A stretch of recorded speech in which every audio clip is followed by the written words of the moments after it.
All right, military fat loss secret number 3, train on an empty stomach.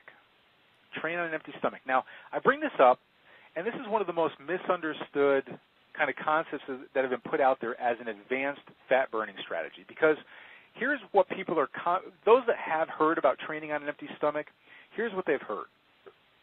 That when you wake up first thing in the morning, if you, since your body at night was burning off glycogen, which is the stored sugar in your muscles, when you wake up in the morning, your body is depleted of glycogen, and normally if you were to work out, you would have to burn through blood sugar and muscle glycogen, and then finally you would start burning off body fat.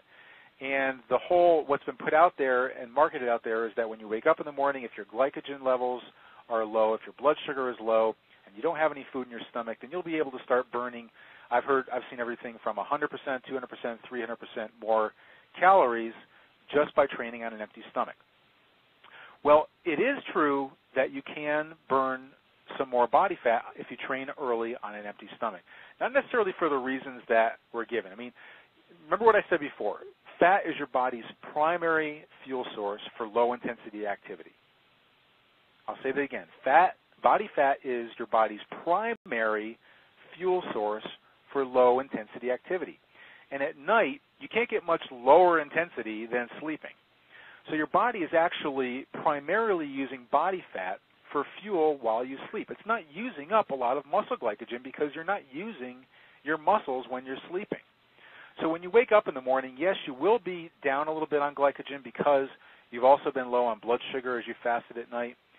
But if you train on an empty stomach, your body isn't going to have all of that blood, the food in the stomach that's being turned into sugar very rapidly, and your body's going to take the most readily available fuel source.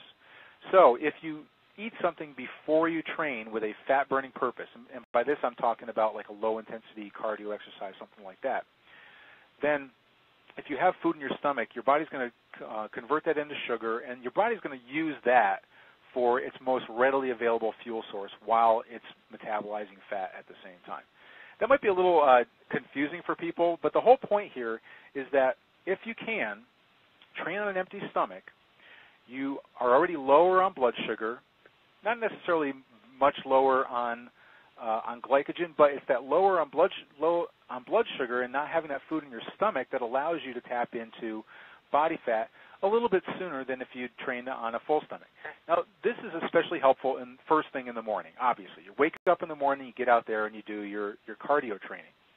But a couple of caveats here, because number one, if you're doing strength training of any kind, if you're doing weight training, you're pushing weights, you're doing things that you're going to be using your muscles a lot, you don't want to do that on an empty stomach because you're going to be using those muscles, and you want to have that blood sugar available to help you power through there because you don't want to damage your muscles so much that you're going to end up losing muscle tissue during the time. At that point, you need to have some carbohydrates in your system to be able to help you power through those workouts if you're doing weight training exercise.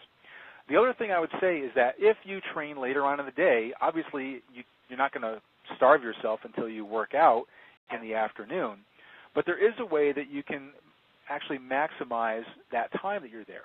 And it's basically all you have to do is just make sure that you have your last meal before your workout about 3 hours before your workout. At least at that point, the food is out of your stomach. You're not relying on a fast conversion of blood sugar from what's in your stomach.